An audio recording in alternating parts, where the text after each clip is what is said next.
बिस्मिल्लाहिर्रहमानिर्रहीम। मेरे प्यारे इस्लामी बहन भाइयों, पहला वीडियो देखो कि ए लोग जड़े ने ढोल की थाप ते अगे लुड़ियां पा रहे ने और डांस करते ने पे, भंगड़े पाते ने पे और इस अमल को की साबित करना चाहते ने। पहला वीडियो देखो, उस तो बाद मैं तुहाडे नाल बात करना।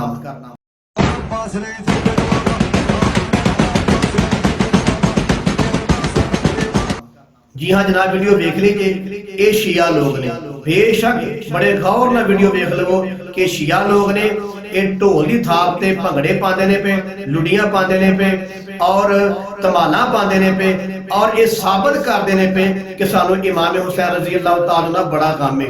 यानी कि लुड़ियां पा के भंगड़े पा के इमाम हुसैन रजी अल्लाह तआला दा गम मनाते ने पे कि उन्होंने करबला के मैदान में जुल्मन शहीद किया गया है। उन्होंने अफसोस दुख का इजहार करते ने पे।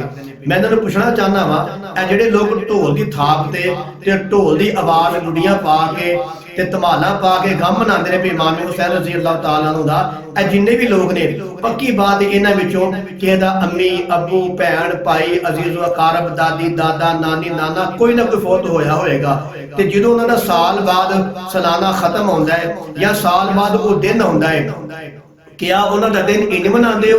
अपने भैन भरा माँ बाप अजीज़ अकारब दादी दादा नानी नाना चाची जिन्ने भी तुहाडे को फौत होए ने, क्या साल बाद उन्होंने दिन इंज ही मनाते हो? ढोल बजा के ढोल की थाप ते लुड़ी पाना, भंगड़े पाना, डांस करना, अगे लुड़ियां पाना, क्या इंज मनाते हो?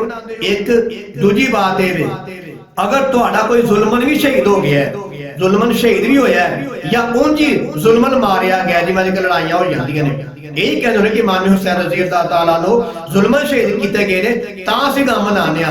अगर तुहाडा कोई जुल्मन शहीद होया होवे या जुल्मन वैसे ही मरिया होवे, जिवें पिंडां च गोलियां मार के लोग मार छाड़े ने दुश्मनी की वजह तो, क्या उस मजलूम की जिहड़ी शहादत है या तभी मौत मजलूम की क्या साल बाद मनाते हो इंज? क्या साल बाद ढोल बजा के अगे जी इकट्ठे करके कुड़ियां मुंडे इकट्ठे करके भंगड़े पाना, लुड़ियां पाना, धमाला पाना, क्या अपने किसी जी या तुहाडा कोई जुल्मन मरिया हुंदा है ओहदे सालाना बरसी उत्ते तुसीं इंज करदे हो? नहीं ना करदे। फिर इमाम हुसैन रज़ी अल्लाह तआला दे उत्ते अल्लाह माफ फरमाए, ए मामला क्यों करदे हो? एक किदा तरीका है, एक किदा अमल है?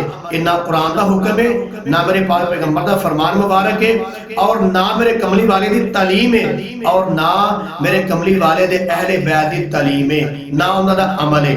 इमाम हुसैन रज़ी अल्लाह तआला शहादत तो बाद उन्हां दे खानदान दे किन्ने लोग किन्ने साल तक जिंदा रहे?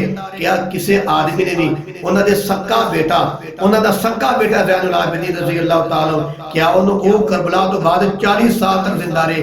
क्या 40 सालों विचों क्या उन्होंने एक साल भी ढोल बजा के ते भंगड़े पवा के लुड़ियां पवा के अल्लाह माफ फरमाए ते इस तरह डांस करवा के अपने वालिद साहब का गम मनाया? नहीं ना मनाया।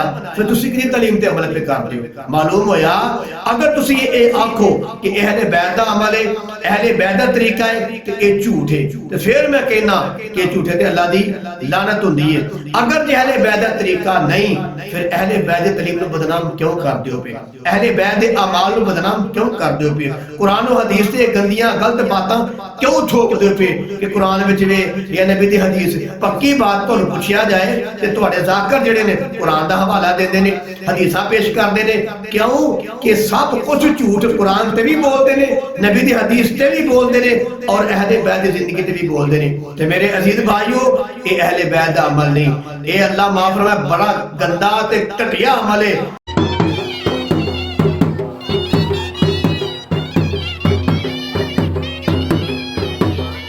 मैं ना तुहाडा को जी मरिया होवे, भावें जुल्मन मरिया है या जुल्मन शहीद होया है, ओदी बरसे उत्ते भी ढोल बजाया करो, धमाला पाया करो, लुड़ियां पाया करो।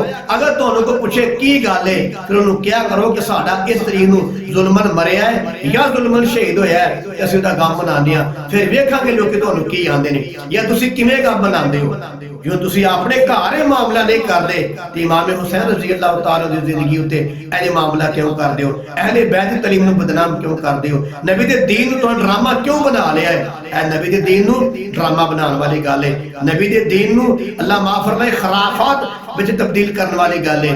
लिहाजा मेरे अजीज भाइयों, जो कुछ भी करते हैं ढोल की थाप से लुडी पाना, डांस करना, भंगड़े पाना, ना कुरान है ना हदीस है ना अहले बैत दा अमल है, ये बिल्कुल खराफात है, जहलीयत है, बेवकूफी है, दीन तो दूरी है। मेरी दिली दुआ है अल्लाह ताला सानू तमाम मुसलमानों को ऐसी खराफात तो बचन दी तौफीक नसीब फरमाए।